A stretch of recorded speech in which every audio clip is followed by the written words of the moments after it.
नमस्कार दोस्तों, Indian stock market channel में आपका स्वागत करते हैं एक और नए वीडियो के साथ। तो आज निफ्टी की चाल कैसी रही, कितने पॉइंट बढ़ी या घटी, कैसी रही, आइए बात करते हैं निफ्टी पे। तो निफ्टी पे जो निफ्टी का जो इंडेक्स है उसने हालांकि मार्केट खुलने पे नेगेटिव पॉइंट के साथ खुला।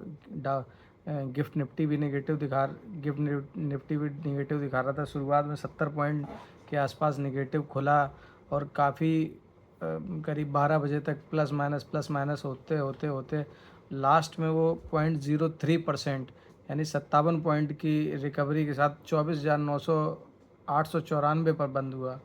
वहीं बात करें हम सेंसेक्स की, तो सेंसेक्स ने भी ज़्यादा बढ़त नहीं, हालांकि 223.86 पॉइंट की बढ़त के साथ बंद हुआ।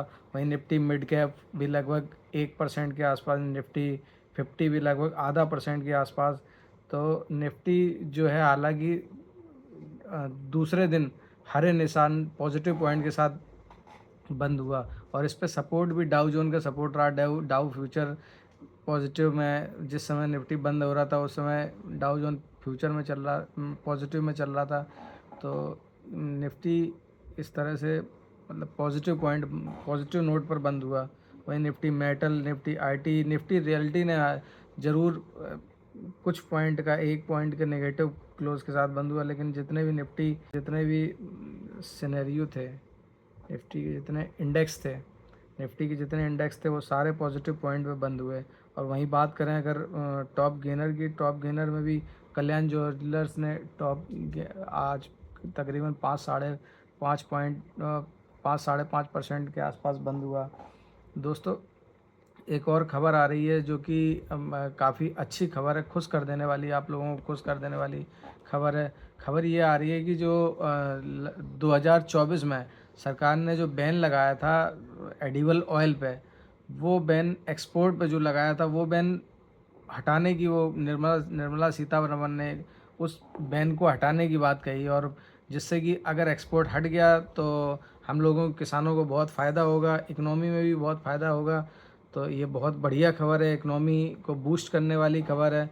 वहीं बात करें निर्मला सीतारमण ने जो जीडीपी, जो हमारी वित्त मंत्री जी हैं वो निर्मला सीतारमण, उन्होंने जीडीपी ग्रोथ की संभावना भी 8% के आसपास जाहिर करी है कि 8% जीडीपी ग्रोथ हमारी जो इस क्वार्टर में रहने की उम्मीद है वो 8%। हालांकि 8% जीडीपी ग्रोथ रहने की संभावना सीतारमण जी ने जताई है, लेकिन अगर 8% जीडीपी ग्रोथ अगर निकल के आती है इस क्वार्टर में तो बहुत ही बढ़िया जीडीपी ग्रोथ आएगी। क्योंकि ग्लोबल सिनेरियो आप लोगों को पता ही है, ट्रंप का जो टैरिफ, कभी यहाँ बैन कभी वहाँ बैन, कभी ये एक्सपोर्ट पे दिक्कत कभी वो एक्सपोर्ट पे दिक्कत, मैन्युफैक्चरिंग यूनिट को, आईटी कंपनियों को दिक्कत।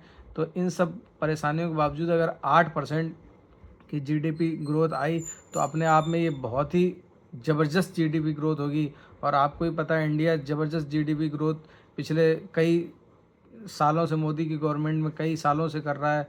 और जो अपना विकसित भारत का लक्ष्य है, जो विज़न मोदी जी ने विकसित भारत का लक्ष्य बनाया है कि 2047 तक उसको विकसित भारत कर देगा। तो विकसित भारत अगर लक्ष्य चाहिए मोदी जी को, तो उनको 8 साढ़े 8% 9% की रफ्तार से इकनॉमी की ग्रोथ करनी पड़ेगी। अगर इस रफ्तार से अगर कम हुई तो वो लक्ष्य हासिल नहीं होगा। तो अगर 8% की जीडीपी ग्रोथ आई तो इसमें 8% ग्रोथ से जो विकसित भारत का सपना है वो सपने के और नज़दीक हम लोग आने के करीब होंगे। और जो पिछले क्वार्टर में ग्रोथ रही थी वो करीब 7 रही थी। अब इस क्वार्टर की जीडीपी ग्रोथ कंपनियों के क्वार्टरली रिजल्ट पर भी निर्भर करती है।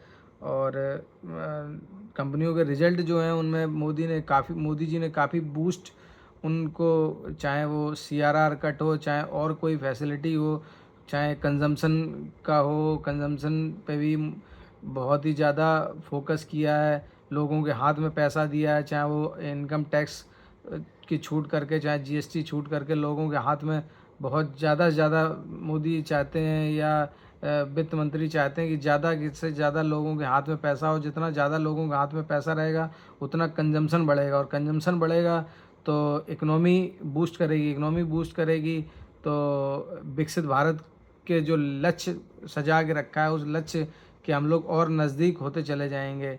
तो इन सब के इस लक्ष्य को हासिल करने के लिए हम लोगों को जीडीपी ग्रोथ बढ़ानी पड़ेगी और वो कंसिस्टेंट रखनी पड़ेगी। तो ये एक इकोनॉमी के मोर्चे पे एक अच्छी खबर आ रही है। तो ऐसी ही ताज़ा तरीन जानकारियाँ हम आपको देते रहेंगे। आपने अगर हमारे चैनल को अभी तक लाइक, सब्सक्राइब, शेयर नहीं किया है तो प्लीज़ लाइक, सब्सक्राइब, शेयर करिए।